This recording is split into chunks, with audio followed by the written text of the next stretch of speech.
Okay, Kevin, it's working. Thank you, Evie. Okay, let me see if I can get the speaker view.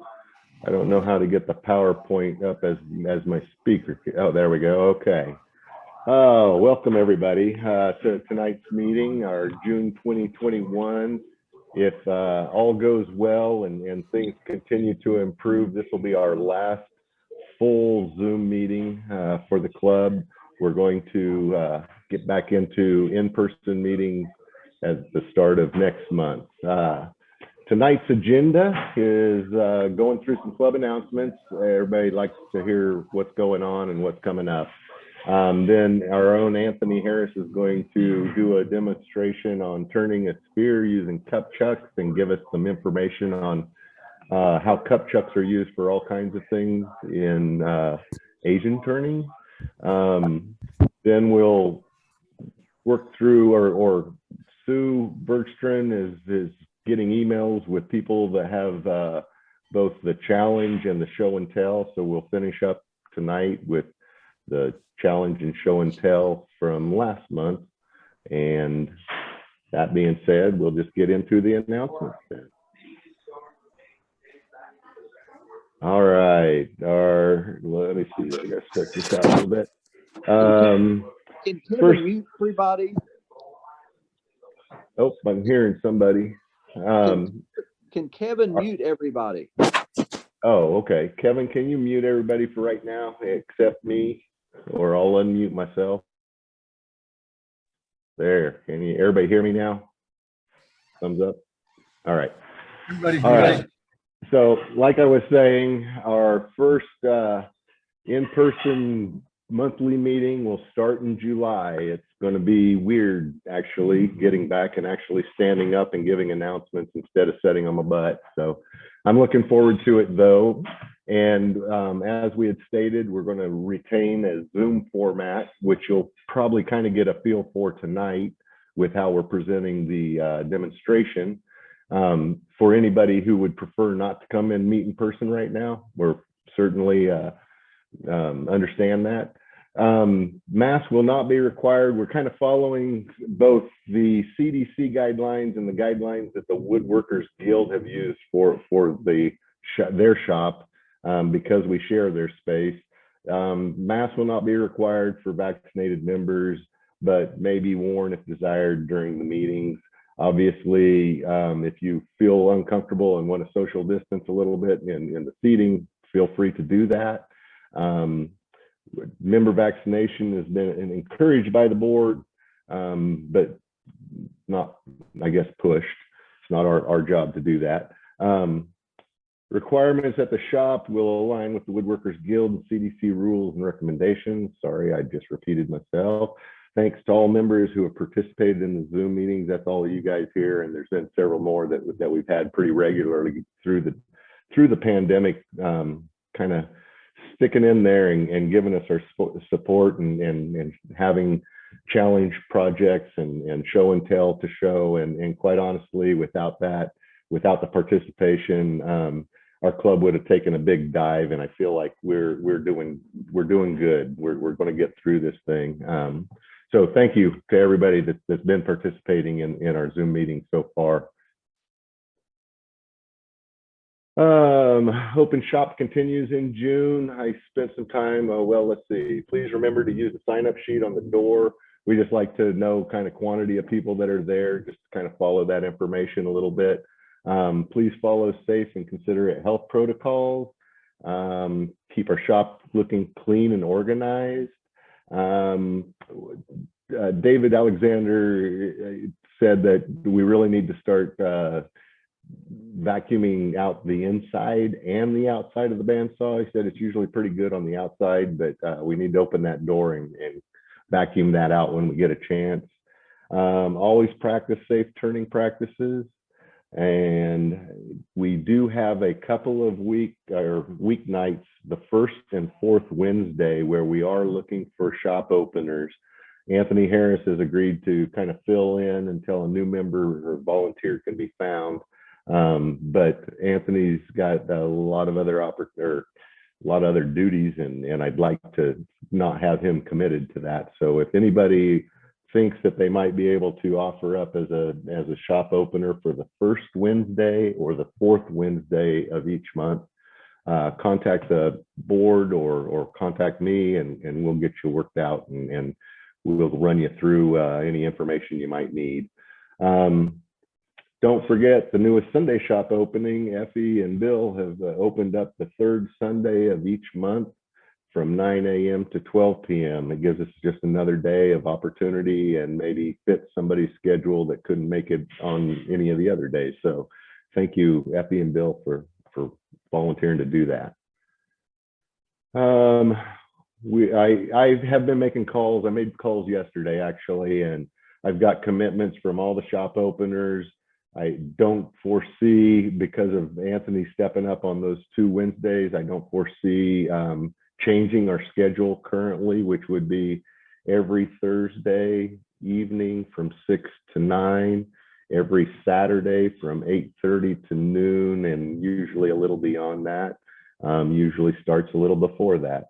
And then Wednesdays, it's the first, second, fourth, and I don't think we ever have had a 5th Wednesday opener. So it's just the first, second, and fourth Wednesdays on Wednesday PM, and now our 3rd Sunday every month. So thanks to everybody for that, for keeping those going. We are, as a board, still investigating a mentoring program. I've gotten some information forwarded to me from one of our other members that is excellent information, but I kind of dropped the ball on had my hands full this last month and haven't gotten too much worked out or shared with the other board members, but I plan to get that done this month so that we can have more conversation about that coming up. So there will be more to come on that. I haven't dropped that as we haven't dropped that as an idea. Don't forget to check out our Hand Turn KC site on Etsy. Thanks to everybody that's donated. We can always use more if anybody has an item that's sitting around and they really like, and they want to see it out there and see if anybody's going to want to bid on it. Contact Ann Molina, and she'll get it up there and photoed, and together we can keep this thing rolling. We've had a few sales. It's slow, but we've been getting some looks, and I think that's important. It gets us a little exposure that we otherwise wouldn't have. And then, as I've always said, the website, kcwoodturners.org, it's an excellent source for any kind of information, any kind of calendar information. If you got to contact a member, if you want to know things about the open shop, if you want to know about upcoming events, that's the place to go. So don't forget it. And I always go to that left column because that seems to be the most current and updated information you can find right there. So upcoming events. We've got an annual picnic this coming weekend on Saturday, June 19th from 10 a.m. to whenever we decide we want to leave. Hopefully it'll be a nice day for us. We end up in shelter number 3 at Shawnee Mission Park. It's an excellent shelter, catches breeze off of the lake, and even on a hot day, it stays pretty cool. So we've been there for about as long as I can remember, and Kevin's real good about getting us signed up for that as soon as he possibly can every year so that we can keep that shelter. The club will provide burgers, dogs, condiments, plates and plasticware, napkins, things like that. The members should bring a side dish or a dessert to share with everybody. And don't forget, bring your own drinks, and there's no alcohol allowed in the park. Sorry, Anthony, no alcohol allowed in the park. 2021 Aaw Virtual Symposium is this week as well. I have it down as July 17th, 17th and 18th. Is that right? Mike, Thomas, are you out there?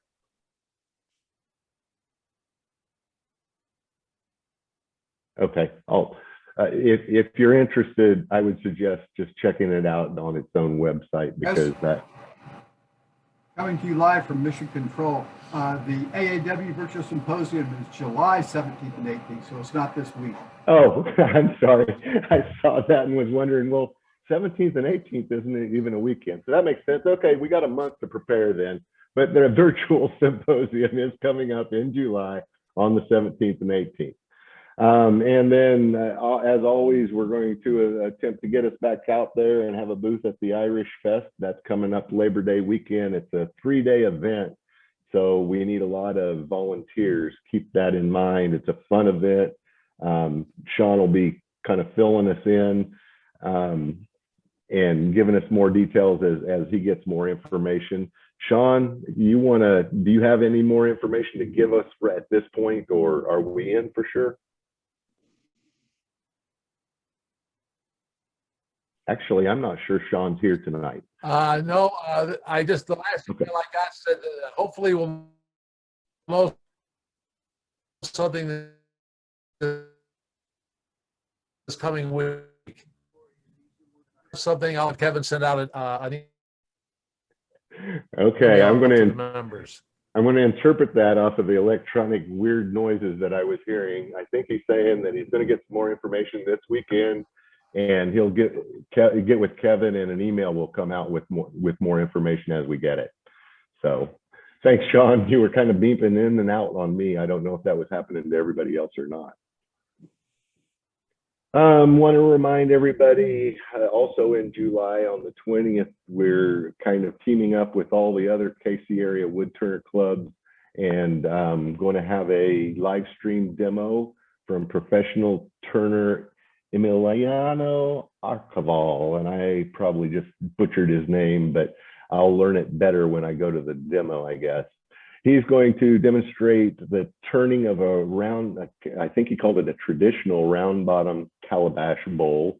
And he also is going to offer some information on some techniques of interesting ways to address cracks and maybe imperfections in a bowl. So that'll be interesting to see. It is one where we're asking members to donate $10 to help pay for the demo. That'll all come out in an email as we get closer to that demonstration, but keep it on your calendar if you can for July 20th. All right, this month we have a donated item from our very own board member, Sue Bergstrom. She has a nice big leaf maple box that's got a carved flower in the lid with a little silver accent, I believe. The dimensions there, 4.5 by 3.5, basically. Take advantage of this and the opportunity to bid out for Sue's art donation and show the appreciation to the club if you can.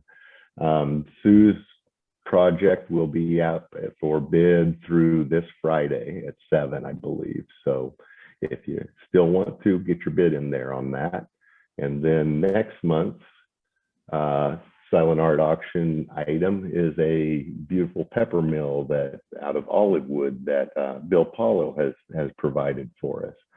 Bill has, I think, perfected pepper mills. He has a million different kinds of them, and I'm sure anybody who ends up with this pepper mill is going to be very pleased with it, because he knows what he's doing when he's putting them together. He knows what he's doing when he's putting finish on these, and he sells a lot of them. So please consider donating or putting in a bid for Bill's pepper mill. And thanks, Bill, for your donation. All right, right before our demo tonight, I'm going to have Effie take over the screen for a little bit and just, again, give us Effie's safety minute to just keep us remembering that safety is always important, and we got to keep that in mind whenever we're working in the lathe. So Effie, I'll let you take over here. Hi, everyone. I want to share with you a video. The video is long, but I want to show you just the highlight of what happened there. So I'll play it, and then we will talk about it a little bit.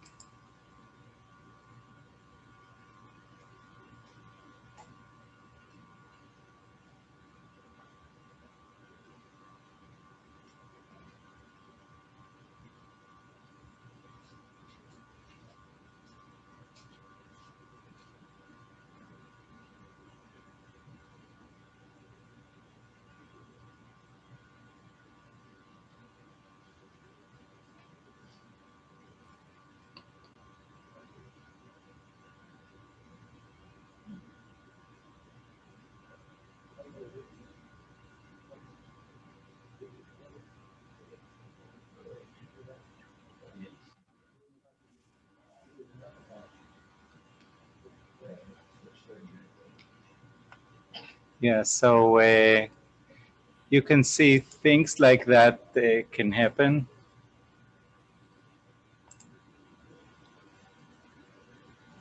How do I stop there? Stop sharing.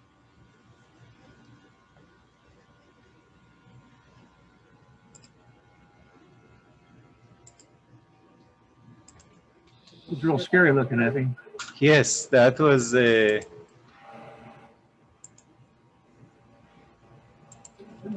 so I want to say a few words. Lately, I've been to the shop, and this safety tips are mainly for beginners, beginner turners like me. So I saw several beginners when they start to use the lathe. The lathe was running, and the tool was kind of hovering and very close to the wood. So first of all, you need to be respectful for the lathe, and be careful when it's running. Don't stuck your tool into the wood. That's one thing. And another thing,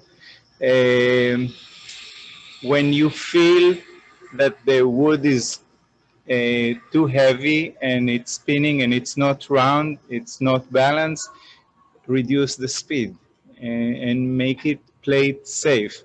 Especially when I saw the beginners turning at the shop, be careful. It's really dangerous. And one of the most important things when you begin is to make the tenant very safe, like thick enough, and the tenant should be 90 degrees flash, and the grip should be very good. And if you can also mount the tailstock to hold the wood, that it will be safer. That's very important, and especially for beginners, that's a good things to follow. And that's what I had today.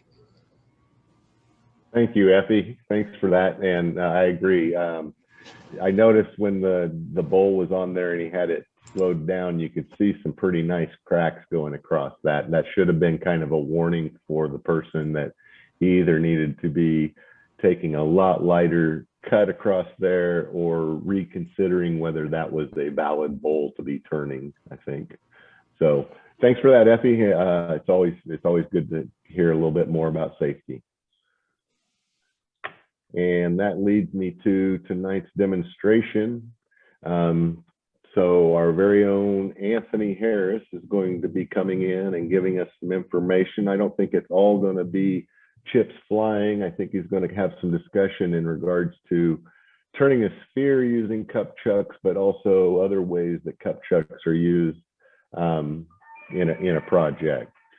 So keep in mind, the meeting is going to be uploaded to YouTube if you want to have a future reference. And at the end of the demonstration, we'll ask Anthony what our challenge is for next month. That being said, Anthony, I'm going to turn it over to you now. Thank you. Welcome. Oh.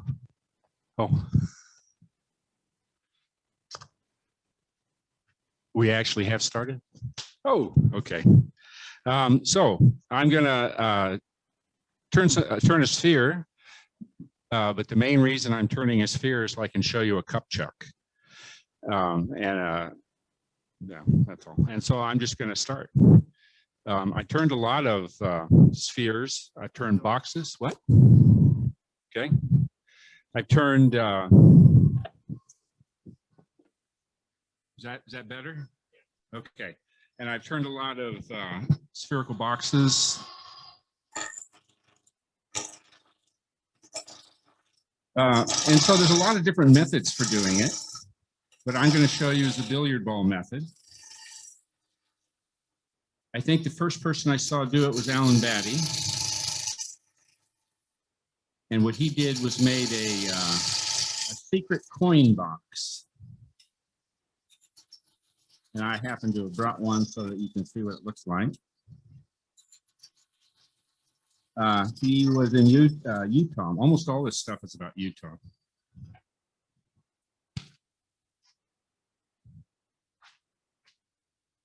This is kind of sort of like the box he made. No, that one. Here you go. And it's just a sphere. It's got designs on 6 sides, and inside it's a little box. And this is the essentially the same one I saw him make. They used to put 1 pound coins in them, stacks of them, and they give them for birthdays or Christmas or something like that. Both he and Bill Jones made them. I watched him make them, and they made them out of white plastic, so you didn't have to worry about matching the grain. And I've been making them out of wood because I don't like plastic and I don't mind matching the grain. So he used a cup chuck. And the way you do that is you make your sphere as well as you can. It doesn't have to be perfect. It ought to be fairly close though. And so I turned this down to round. And it's 2 inches. And so I'm going to measure a length, 2 inches.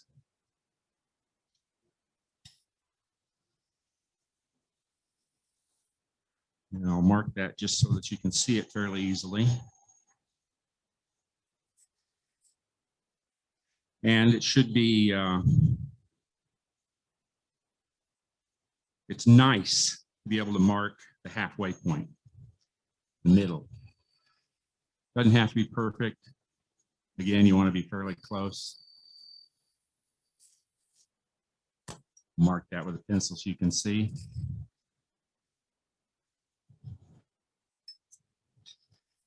Now, the first professional demo that we had at our club, we were still at Woodcraft, still meeting at Woodcraft, and Soren Berger came over.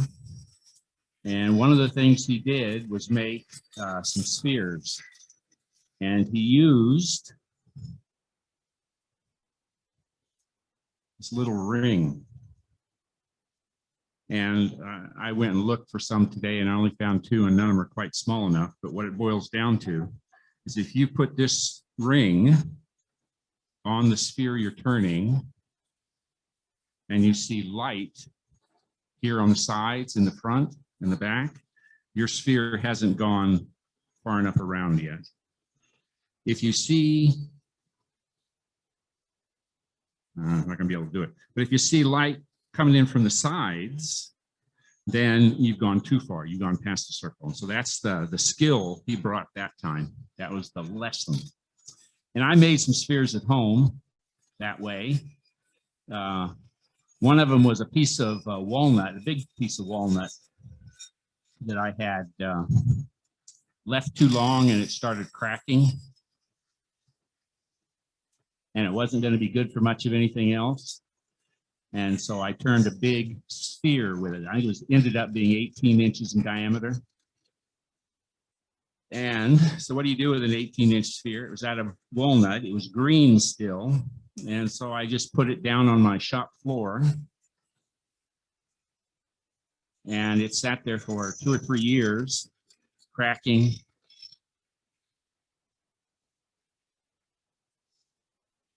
And it wasn't necessarily a good sphere because I hadn't, I had sanded it, but I hadn't stuck it in a cup chuck or even tried to really make it perfectly spherical. I used one of these rings to do it. And so it was close. It was pretty neat. I was pleased with it.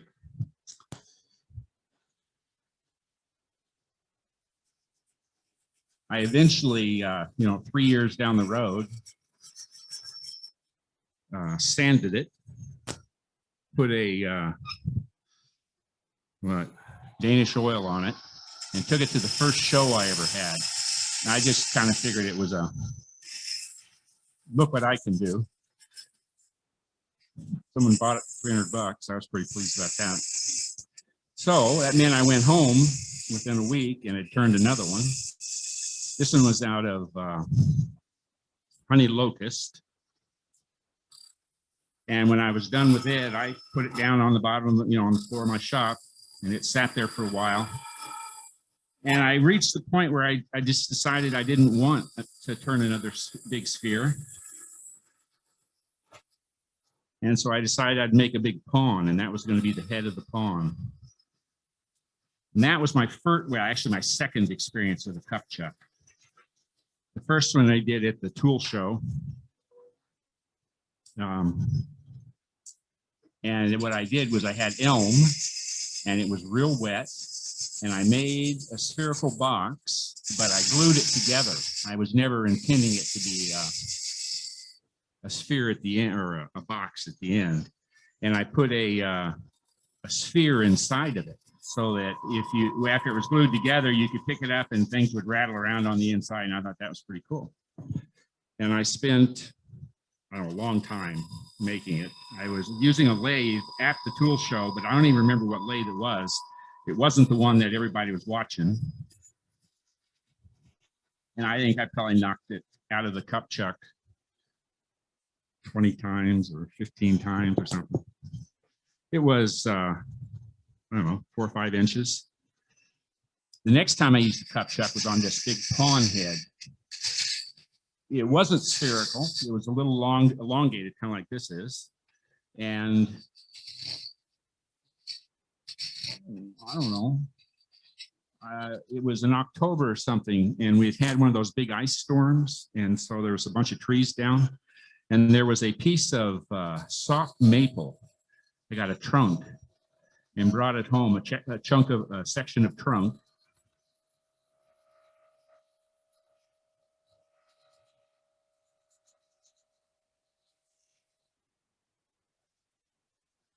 And I made a cup chuck for my 14-inch sort of sphere, and cut a hole in it and chased the thread in it.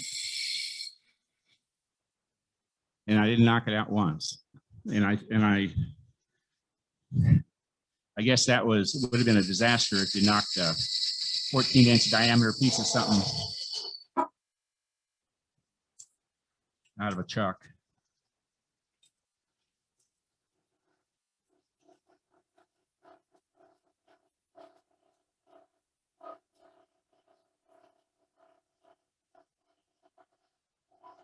So the next guy I saw do this was Bill Jones. And he would come over and he would turn these amazing things, and he almost never used a chuck to hold the work. What he would do is use the chuck to hold a piece of wood that he would then hold the work with. And so he was a cup chuck kind of guy. So it looks a little long. Oh, yeah, it looks a little long, not too bad.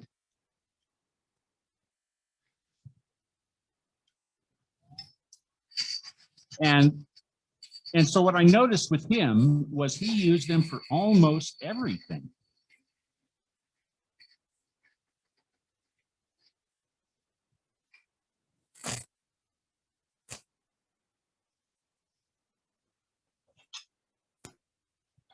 After that, I saw Mike Mahoney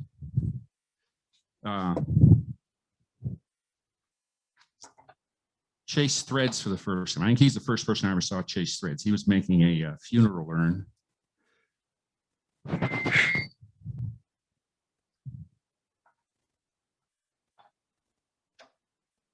going to tell you about cup chucks in a minute. I'm going to get this one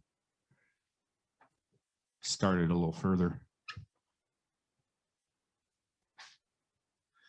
And so what it boiled down to, oh man, after that I saw Stuart Batty.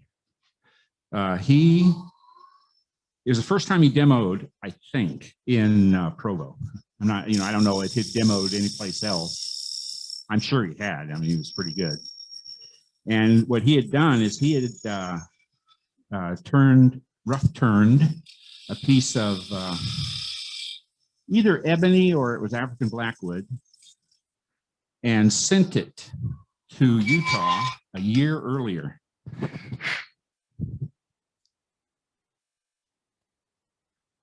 It'll probably work. And he made this amazing box. It was about 3 inches in diameter, black, thin. The thing didn't weigh anything at the end. You know, ebony or African blackwood sinks in water, so it's really dense stuff, but it didn't weigh anything when he was done. And he was the first guy I ever saw make a box. You know, I'm not talking about these secret boxes. So I'm getting ready to do something here. Well, let's make certain you've seen it. So I just turned this. I turned it as a spindle. And I'm going to turn it 90 degrees now and put it into the cup chuck. Bill Jones had a magic hammer, and what I've got is a tool handle.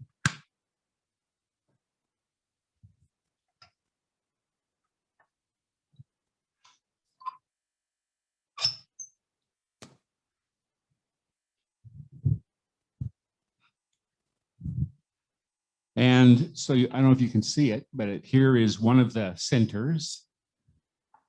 And there's the other one. So it's now running at, won't work. It's now running at 90 degrees to what it was. And what I'm going to do is score a line in this.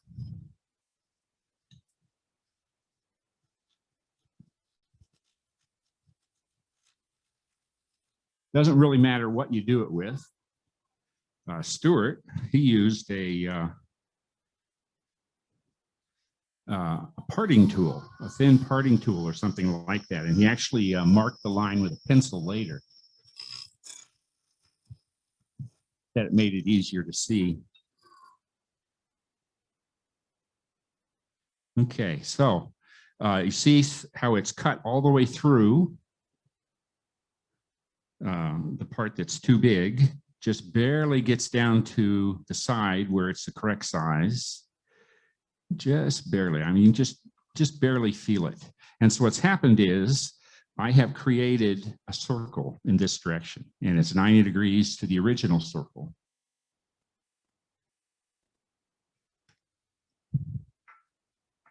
Now, one of the things that happens about cup chucks, so I just jammed this in there, right? And it was the two long ends that were holding it. But if I try to stick it in here now, see how it's loose?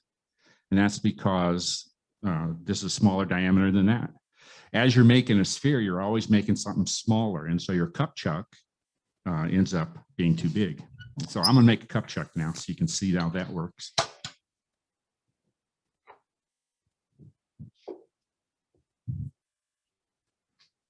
These are maple baseball bat blanks, courtesy of Kevin. He finds a method for getting them, I think.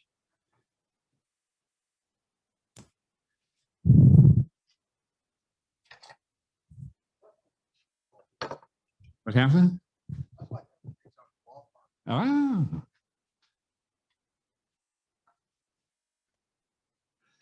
Now, a cup chuck is just a jam chuck. It's a kind of a special kind of jam chuck, but it's still just a jam chuck. It holds things by friction. If you make friction fit boxes, every time you make a friction fit box, you're making two friction fit joints. And so you're already learning how to do that. And actually, that's what really got me going. I was making a lot of boxes, and then I was seeing these cup chucks. The two baddies, Stuart and Alan Batty and Bill Jones were using. I never saw an American do it.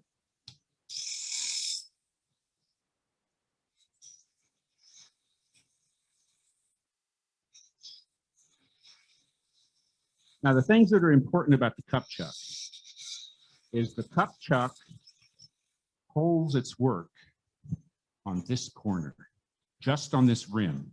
Nothing else touches, nothing inside, nothing behind the rim touches.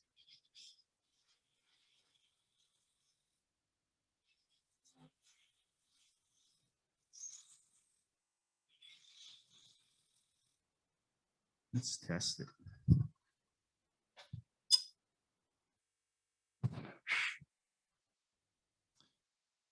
Okay, so can you see that it sticks out quite a ways from the cup chuck? You can't really from that angle.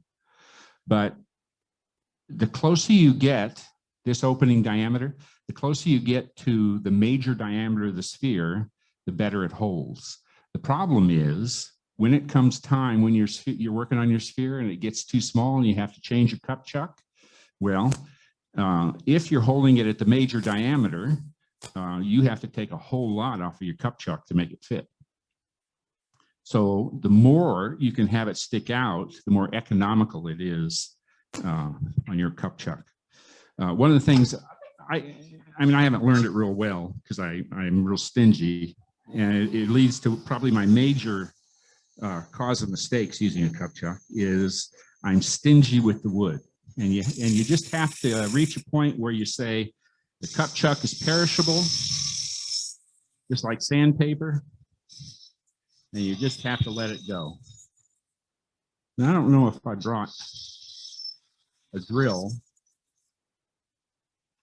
Take a look at this cup chuck.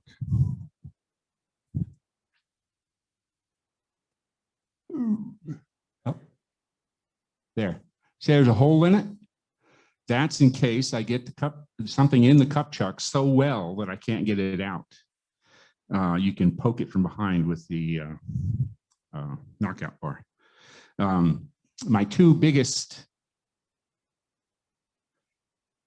destroying a spherical threaded box when it's almost done, this is where I do it. You're getting it sanded, it's all the way in there, it's real hard, it's slick. Reach over and you grab that thing, you pull it out and it's real hard, and you get it out. And as you're doing that, it brings your fingers across the surface and the ball goes up in the air, goes down, hits the ground. Ebony and African Blackwood, I blew up two really nice boxes. You have one of them, right? Yeah. Okay, so how close are we? This is good enough right here.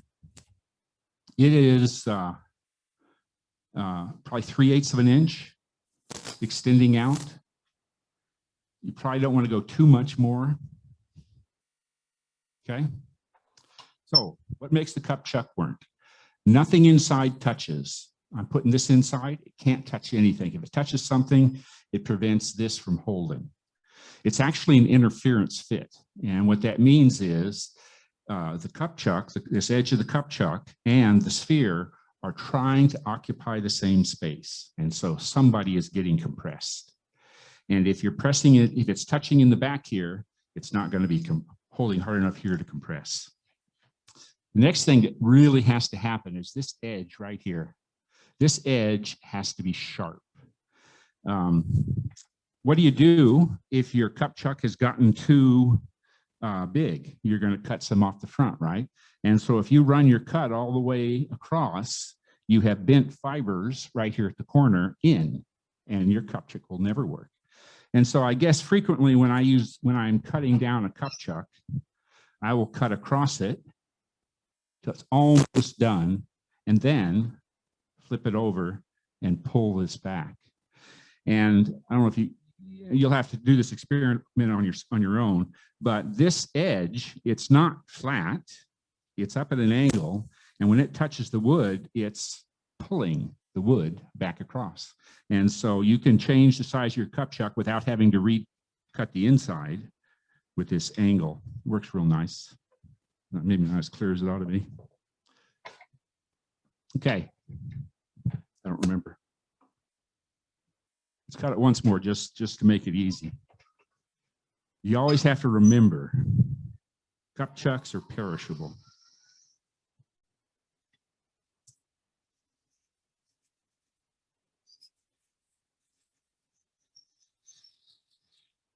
The inside means nothing.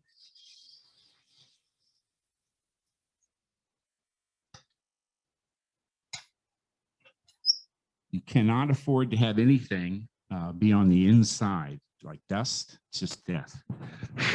If you're having serious trouble getting it to hold, sometimes you can use chalk, you know, like it used to be blackboard chalk.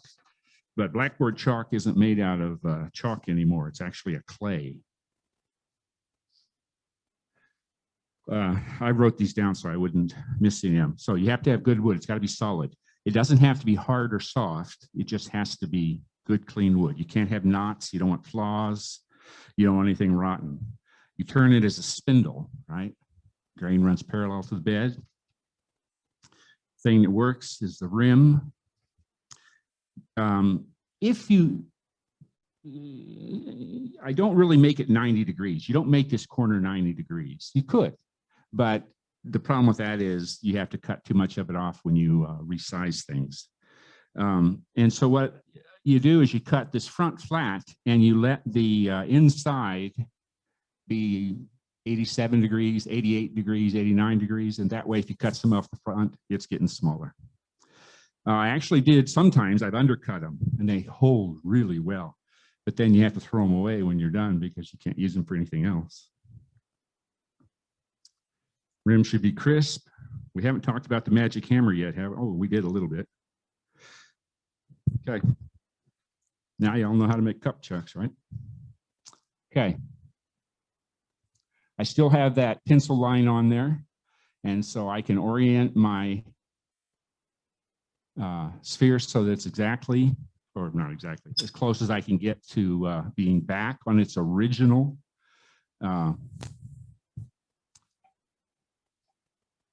orientation. It's a spindle again. I told you about Bill Jones' magic hammer, didn't I? Okay, he had a magic hammer and I got this tool handle. I guess I could make a magic hammer too, but I'll just lose it somewhere. Bill Jones would tell these stories about these. He told them the old boys in the trade, and they were making billiard balls out of ivory. And they used these cup chucks, and they would turn them down to round, and then they would take the sphere out when it's done, and he always put them up on a shelf above his head while he was showing us. And they'd sit there for 3 months or 6 months until they had dried some, and they would have changed shape. And then he would they'd take them back and put them back in the cup chuck, and they'd turn a 32nd of an inch off and put them back up on the shelf.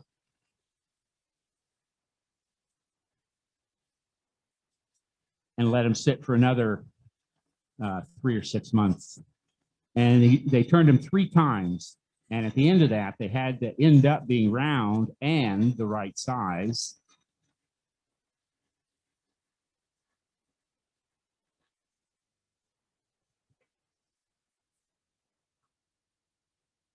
So you can still see I have the slot I'm trying to minimize.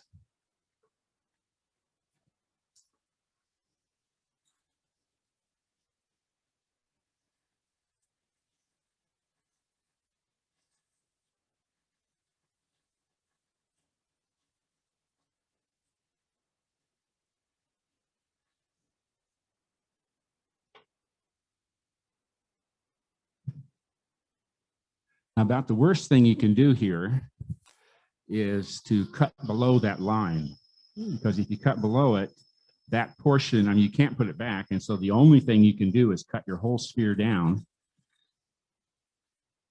the size that you went too far below.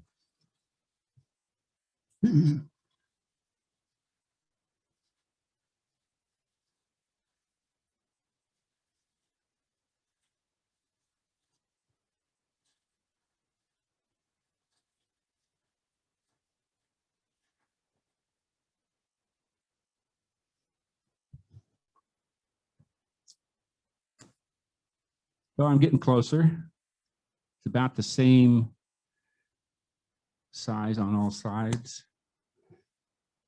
Well, I got to say this. I don't know who these guys were that were using these gouges to cut their 32nd of an inch off of their ivory pool balls, but I can't do it. So I use a scraper once I get a certain distance down.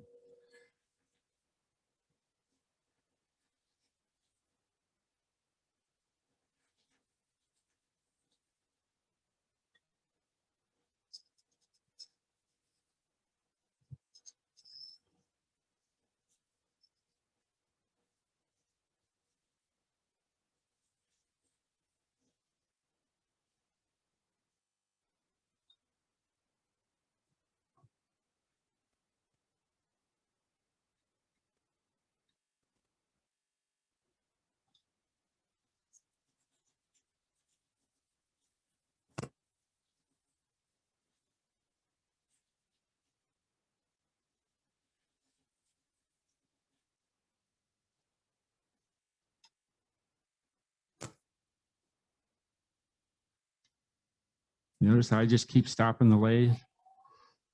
Find out if I've got it right. Lathe never complains. What happens if you cut too far?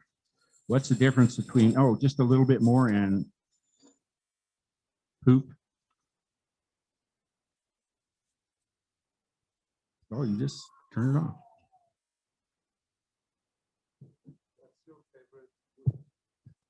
I don't know. I like almost all woods. I don't like cracked woods.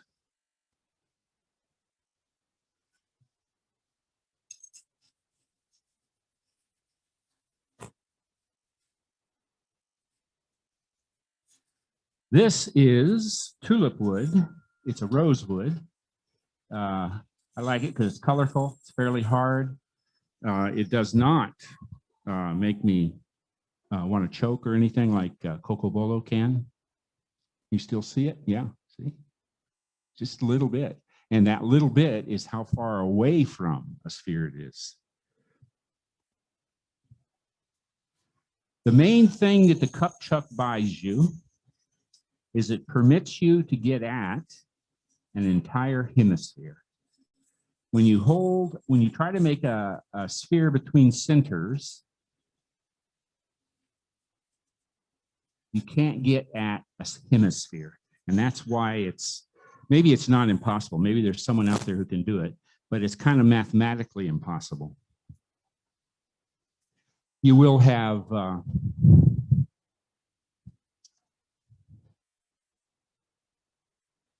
the first time you turn it this way, and this is still a good circle, not a sphere, a circle. And then you turn it this way. It's held fairly well on the ends, and you make a circle. But the problem is there's a circle here and a circle here, and there's a joint in between them, and that won't be round. That will not correspond to the spherical shape you're attempting to create. And then when you move it somewhere else, it's partially sitting on one of those bumps and maybe partly not sitting on it on the other side. And you end up doing something that's, there's a guy named Zeno. He had this right here. He had this paradox. And his paradox was, if you're standing a foot from the wall and you walk halfway to the wall and then stop and then walk halfway to the wall again. So in other words, 1 foot, 6 foot, 3 foot, 1.5 inches, 3/4 of an inch, you never arrive. And that's the problem with turning a sphere and holding it from the ends. So you know a chuck, right? The back end of a chuck and the front end of the spindle, they register against each other. Two machined metal surfaces that are wide enough, pushed together, they will run true. And that is what the cup chuck buys you. Well, that's a result of one of the things the cup chuck buys you. That'll be pretty close. No, one more cut. So let me show you a trick here. It's getting kind of small. You still see it there, can't you? The line.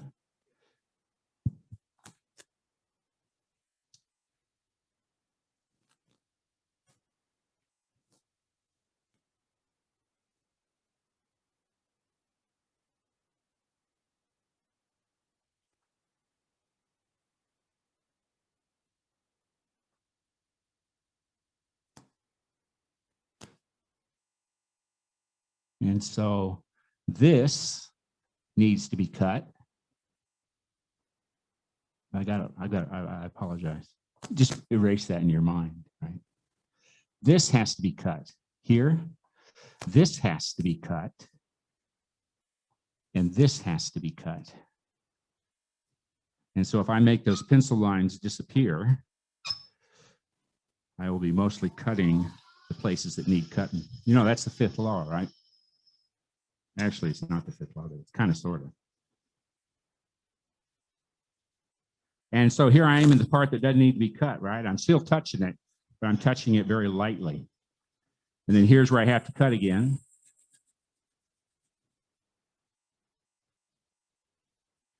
Real lightly in the part that doesn't need it, and a little more firmly where it does. let's see what we got. I still have a little nibble on the end here. That's a technical term. So, you see it? There you go. You still see it a little bit. Tiny, tiny now. And so why do you have to make one this good? Why do you have to be exact? For me, it's just, well, duh. And there's no reason I have to do it. There really isn't. But I just don't understand why I wouldn't. If you were indeed making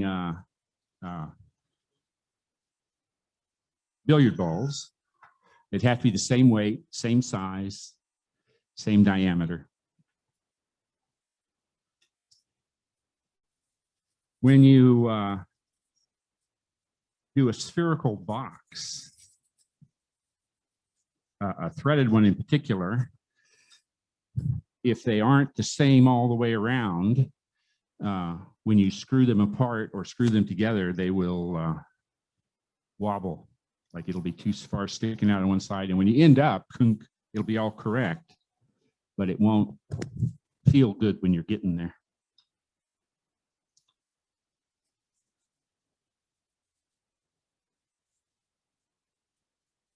Stuart Batty, he was the one where I got the idea for making spherical boxes. I never really made very many friction fit ones because I was learning how to chase threads at that time, and I just threaded everything. It reached the point where I started making, anytime I got a new wood, something I'd never seen before, I would make a spherical threaded box out of it. And so I ended up with a big bowl full of them. Okay, pretty close.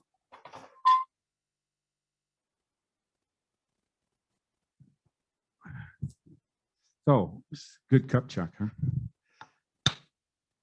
And so I just hit the cup chuck, right? I didn't try to hit the sphere. So I now have a true hemisphere. And remember how the chucks register on the chuck registers against the lathe? Well, the sphere registers against the cup chuck. And the cup chuck is true because I turned it that way. It hasn't had a chance to move. I turned the end of my sphere, and so it's true. Hit it with my magic tool handle, and now I have the exposed end being held and running concentrically.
It's really annoying.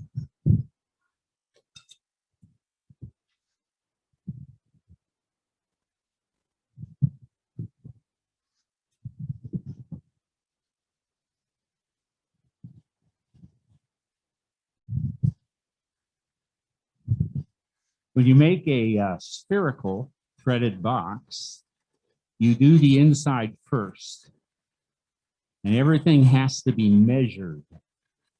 You have to have taken out the wood that's going to get lost when you part the piece of wood. You have to take out the part of the piece of wood that's going to be your tenon, the threaded tenon. All that has to be subtracted from the lengths of the piece of wood you're turning. And when I first started doing it, I recognized all those things had to happen, but I didn't I wasn't experienced about it yet. And so I didn't believe it.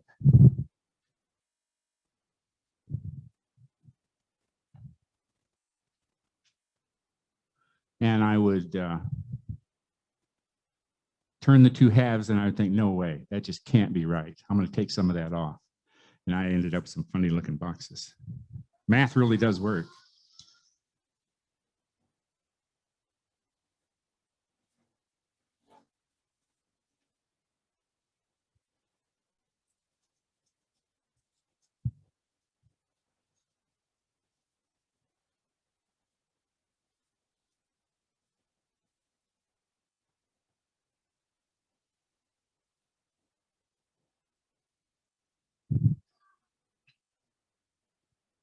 I have one of my think.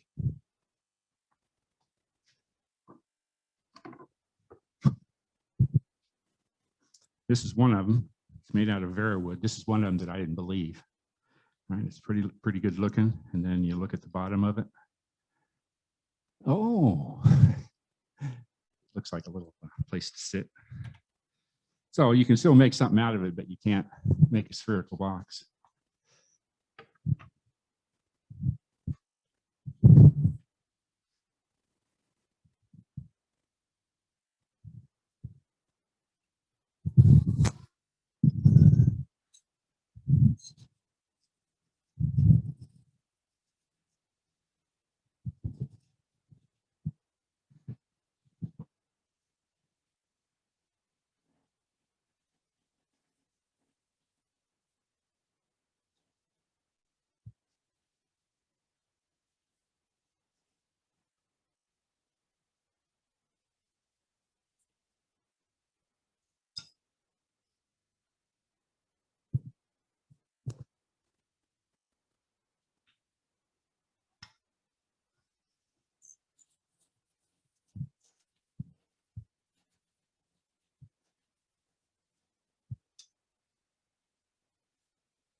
A shop teacher when I was in high school, he told me that a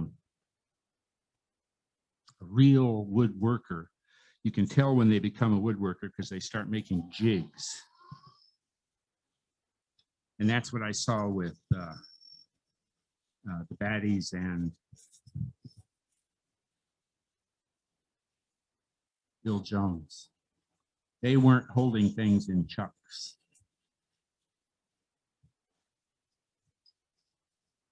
Probably part of that is, chucks, the four-jaw self-centering chuck, they made them in the 80s. That's when they started making them. It was Nova in Australia, I guess. They were the first, that was the first four-jawed self-centering chuck. Before that, there were three-jaw chucks that were made for metal lathes. And there were also four-jawed independent jawed chucks. They weren't self-centering. You moved each jaw independently. And so, they go through an apprentice process. And so they're learning the skills from their master. So they're learning the old skills, but they maybe don't learn new ones as quickly. And we kind of sprung out of the dark, and we didn't know how to do it, so we just found a way. And I think that's why I never saw American demonstrators do this. I actually looked on the internet a couple of days ago to see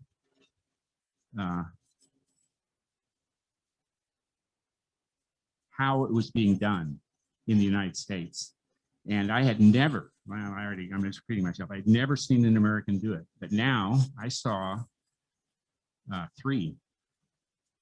Maybe I saw 10 people making them between centers, or 15 people making them between centers, but I found 2 or 3 that were doing a cup chuck. One of them was Woodcraft's demonstration.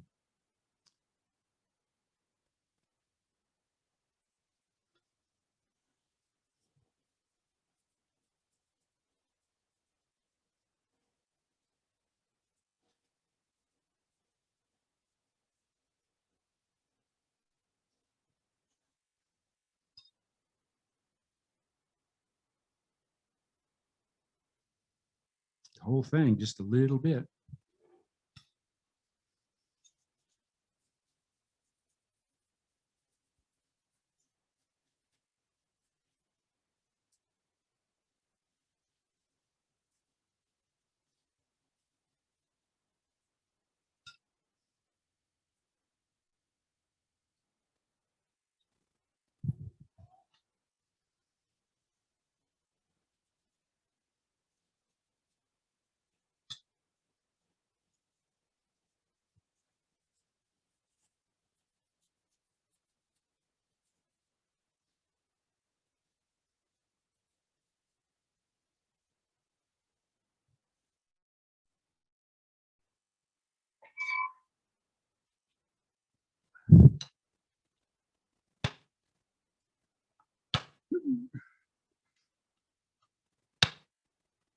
I didn't drill this one. Too late? Ooh, that went. Okay. Now, I want you to listen close. I almost always end up leaving the equator just a hair tall. So, there. So listen close.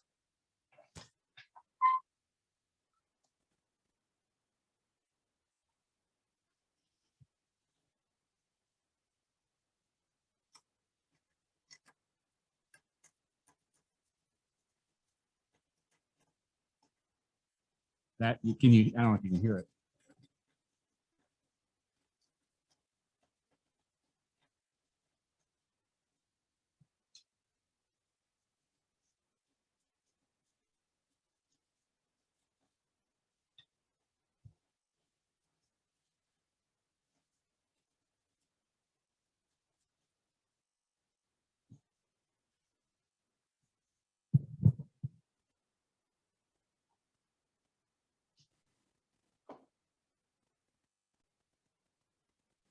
It's good. Okay. Do it one more time. Got to be real light when you do this. It's also this skew used this way is rough. There's nothing pressing against the wood except the edge itself, right? And as a consequence, when it comes around and hits that little ridge, it's a shock. And it's exactly the wrong direction. It wants to knock the sphere out. And it used to be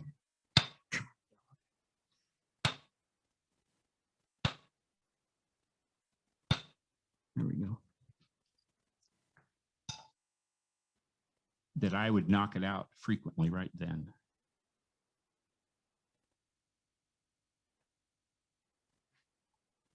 You can't hit it twice. It doesn't matter. You can't hit it twice. If you hit it twice, it bounces back out. I guess that's why your tool rest or your tool handle or your hammer has to be magical. It has to be right the first time, every time.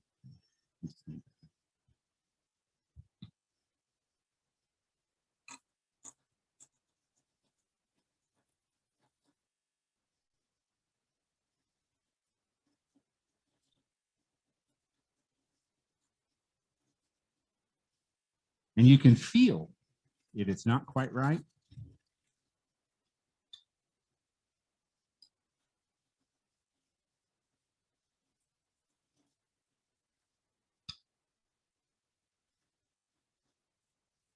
You ever have doubt about whether the cup chuck used efficiently enough, right? Because I mean, I'm not as good at it as those other guys were. I mean, I noticed, I could tell I wasn't.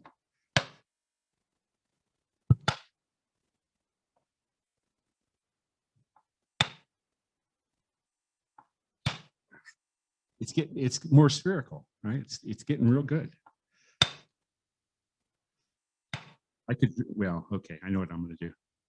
Okay, well, sorry. I want to show you another skill. It's called jury rig. I have used it a number of times, almost always, when I've made a friction fit that I'm holding an item in. It can be a box lid, or it can be, it can be a lot of things. So what I'm going to do is cut the front off of what I'm holding with.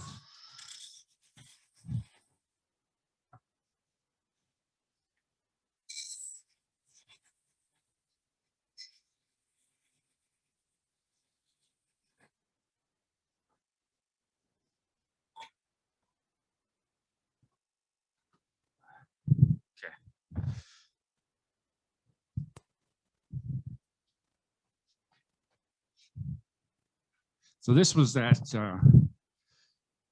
little secret box. Think about what's happened here. I turned a sphere. Sorry, here we go. I turned a sphere. And then I have to turn the inside of it. And so how do I hold this while I turn the inside? And I used a cup chuck. Hollowed it with a round nose scraper. I actually drill this last little 1/2 inch, the small opening there. I don't drill the rest of it though.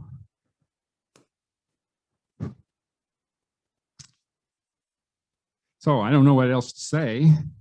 Oh, I know what to do. Sanding. I just messed up my cup chuck, so I can't sand now. Yeah, it's made out of wood. You remember, so what I just did was I cut this direction, right? That's what I was talking about before. Well, I can make this a good cup chuck again. You see it? No, try that camera. There you go. I'm turning this edge at an angle and using it to cut across the front. And that pulls these fibers out so they stay nice and clean. Now this cup chuck is too small, I think. Let's find out.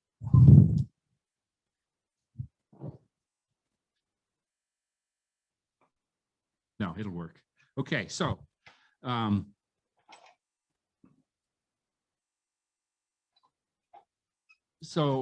don't know how, I say this to people all the time, right? You turn fast. You run this blade real fast when you turn, but you do it real slow when you sand.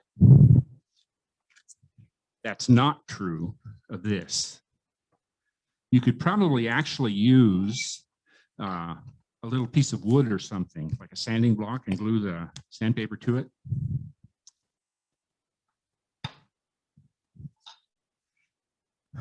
Because you don't want your hand to bounce in and hit the low spots.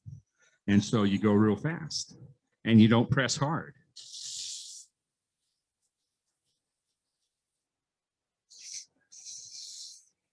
And you don't want to sand very long.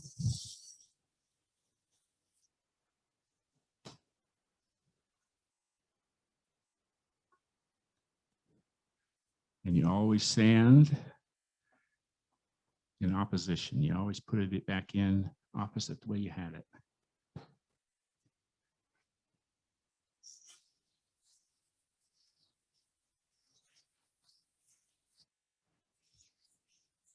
Also, when I sand, how well can you sand this versus how well can you sand that?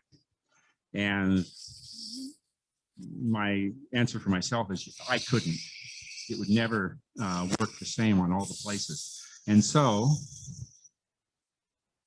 I would always move my sphere in the cup chuck in 3 orientations. If I hit it too hard.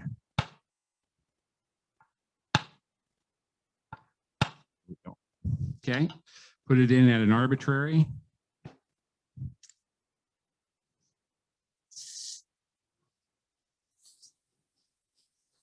Something else I learned while turning those boxes, the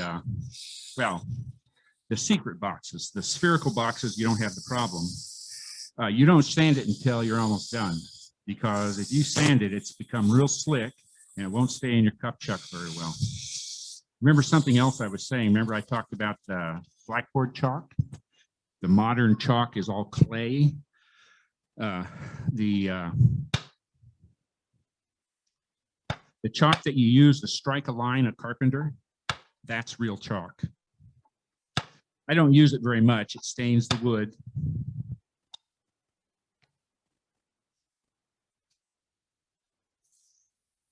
I also bought a box of old chalk, school board chalk.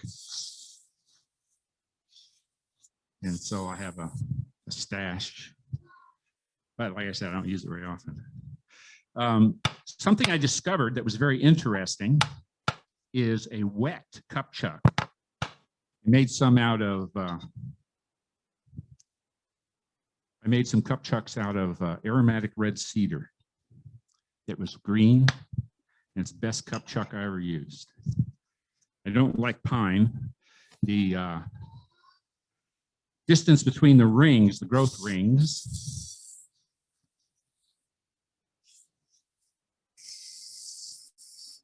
makes them very unsatisfactory. I don't remember what kind of wood Bill Jones used. Batty just used whatever was to hand. But if I remember right, Bill Jones used to bring his cup chucks from home. So I think that's it, unless there's some questions. And so that's 150, and I would go ahead and sand that down to probably 400. But I think I may try to make one of those secret boxes out of it. See, I saved a piece for the inside, and if I make it too slick, I won't be able to hollow it. Good. Okay.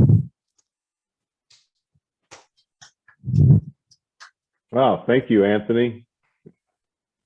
That was excellent. I learned a lot about Joke. the cup chuck. You got a joke? Can I tell an old one? Yeah. All right. Who knows what's the easiest, fastest, cheapest way to make a monster?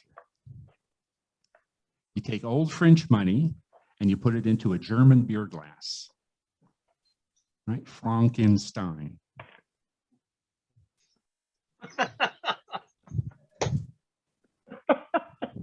We're done. Don't bump. All right. All right. Thanks, Anthony. Thanks for your time and explaining through the cup chuck and how that works. That was the first time I've seen a sphere done that anyway, way. make a sphere. All right. Next month's challenge, make a sphere. What? Use Anthony's. What's the difference between a ball and a sphere? Oh. Oh.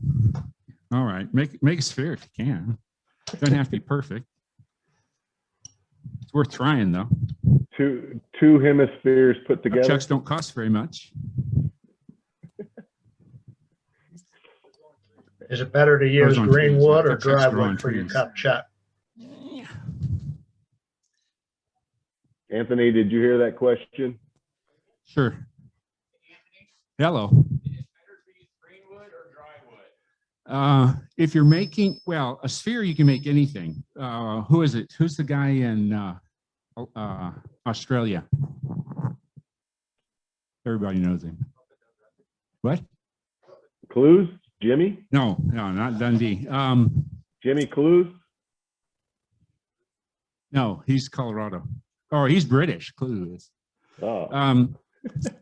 Everybody knows him. Richard At any Raffin. rate, he would make his spheres green.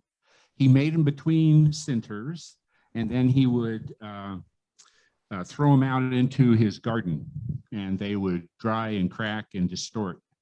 Well, it's kind of interesting. This is when I got tired of making ordinary spheres, I started making funny-looking spheres, spherical boxes, and this is a giant palm tree seed. There's actually two of them, and they always have a little pit in them, kind of like the bottom of an apple. And so what do you do with that?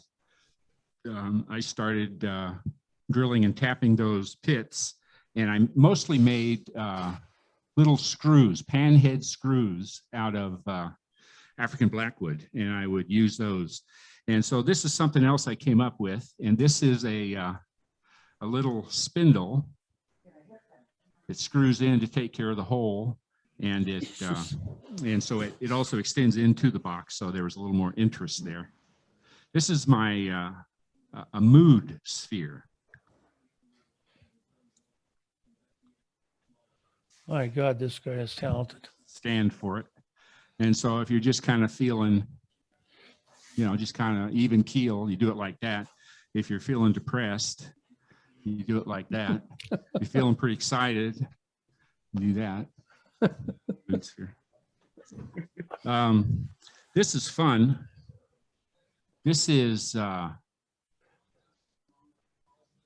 Padook. I got it from Woodcraft. I think I got 3 or 4 pieces of it. It's the only Padook I ever got with, it had so much sapwood on it. This is Spherical Box. It's lignum. I got it, I think I bought it in Ireland and brought it back here. I brought 2 pieces of it back. And sometimes when you turn these and then close them up and put them down, well, sometimes they leak on the inside. The oils and waxes that are still in them leak. Aromatic red cedar does too. I've had some boxes. I made some boxes and closed them up, come back a year or 2 later, and there are white little spires of crystal that go across the entire width of the box.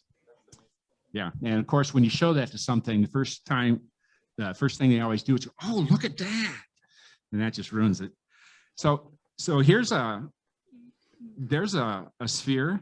It was all cracked up to begin with. It had big holes and there's a limb coming out. And it's just interesting. You know, you have to be a little more careful. You can't you have to spin it fast so that these don't create grief for you. You can't sand it too long because this is still bark right here. And if you sand, the bark goes away and the rest of it stays. We had a, what do you call that? A challenge a year ago or so, or maybe 2 years ago, where we were sandblasting. And so this is a fir sphere that I sandblasted. This is a Cocobolo box that I sandblasted, and it didn't work very well. I don't think that's very pretty, but it was something I hadn't done before. The white one. This is the second piece of woolly mammoth ivory that I ever turned. It's the first piece of woolly mammoth I ever bought, but I made a regular capsule box first. This is turned with an 18 TPI thread. And it's just great fun to work with. You can see, you know, ivory has a grain. You won't be able to, oh, yeah, you can see that. And so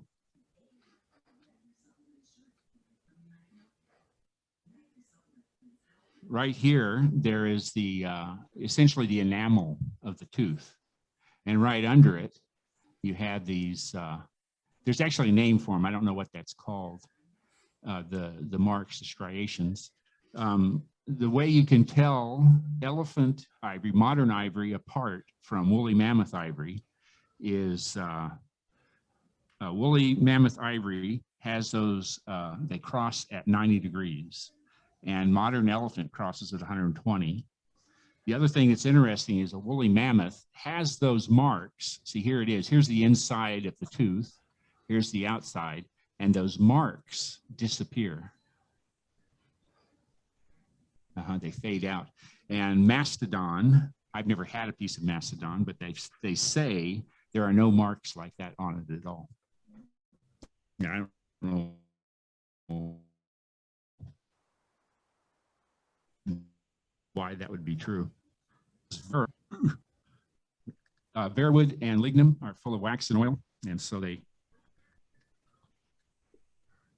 stick together after a while. Ah, there it is.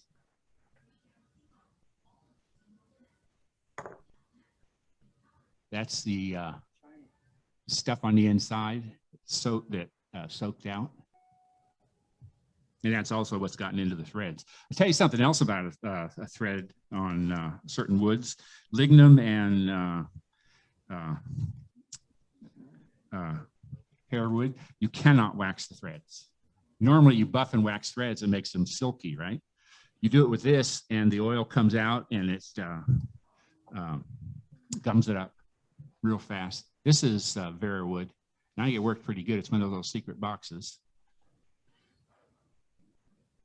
This is the first one I made out of this. I was a little worried because it's oily. And so when you stick it in a cup chuck, the oil comes out. Backwards. Nope.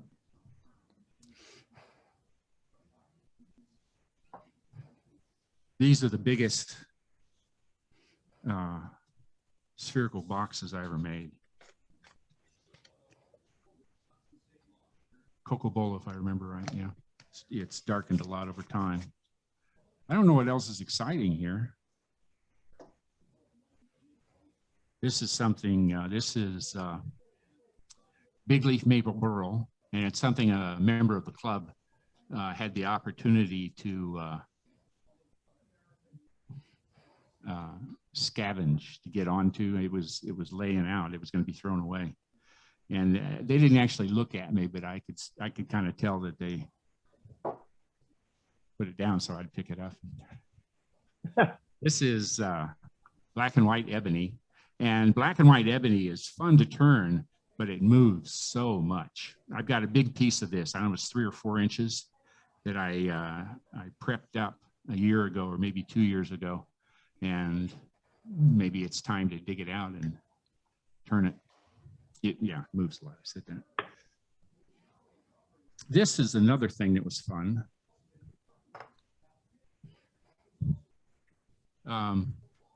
This was Boxwood, and so I used to, this is the joint right here. I used to always cut a ring there because my boxes didn't screw together well enough so that there'd be a little mark there. You could tell it wasn't joined.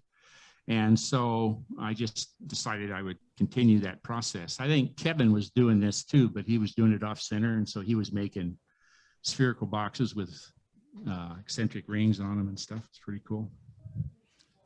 I don't know where it goes.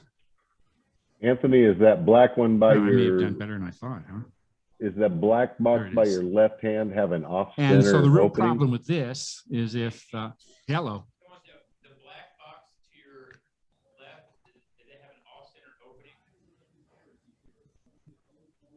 One that's not in the An very middle? alternate opening One that's not in the very middle. here? You want an off-center. Right there by your left hand. Oh, that's this. I didn't do it. No, Kevin did it. This was, you turn the ball and then you put this back in the chuck and you score a line on it. Yeah, and that's what you were doing. Yeah.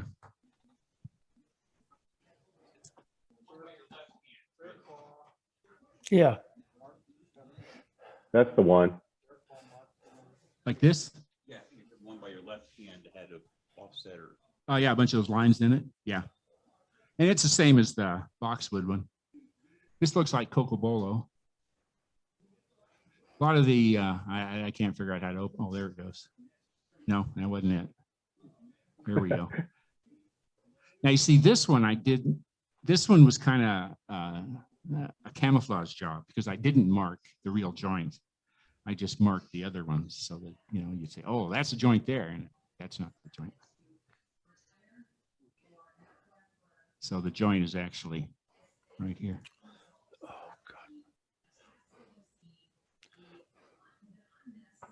What else? I made, when I started making spherical boxes, I made little stands for them. And I made most of them out of African blackwood, made them out of 2 pieces.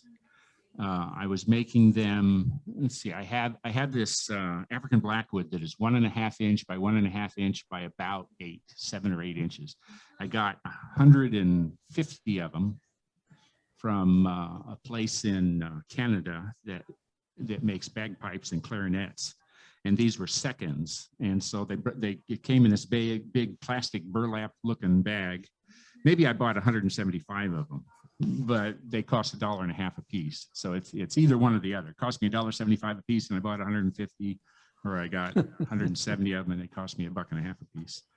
And so I would take these pieces and cut them into quarters, so they're now a little less than 3/4 of an inch, and I would make stands 8 inches tall, turn a base for them. And so this cup here at the top is only a hair over, 5/8 of an inch. And I would put these spheres on them. And I made a mistake on one.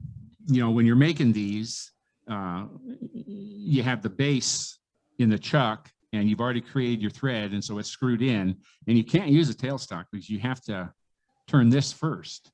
And so when I was turning this part right here, I had a little bitty catch, and it cut it down, tore out some wood. And so I either throw it away and start over, or I say, well, what happens? And so I turned it real thin, and I had probably one of these early Coco Bolo boxes. And I put it on, and it just bent over. The ball dropped off and it sprang back up. And there was just nothing I could do about it. And so I turned this ball, this sphere. This actually has wormholes in it.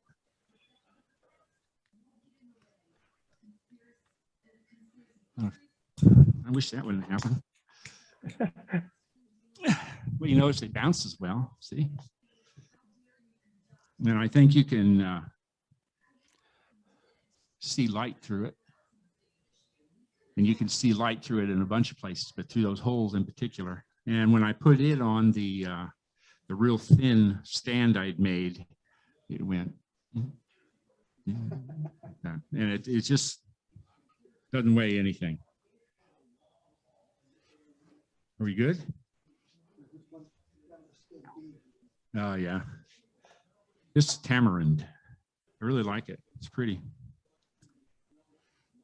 And I think part of what makes it look neat is this is the side across the opening of the secret box. And that spalting, and it goes all through it. And then when you look at the button, it kind of stands out a little. When you make these, you have to, it's like this is where this came off of, right? This is the sphere I just made. You have to use a next door piece of wood. Oh, sorry. You have to use a next door piece of wood so that your grain will match. Probably couldn't do it out of this, right? I think we're done. All right. Thanks, Anthony. Yeah, thank you. We appreciate that demo. It was very interesting, and it was fun to see it come live from the shop again. Wrap. So that'll take us on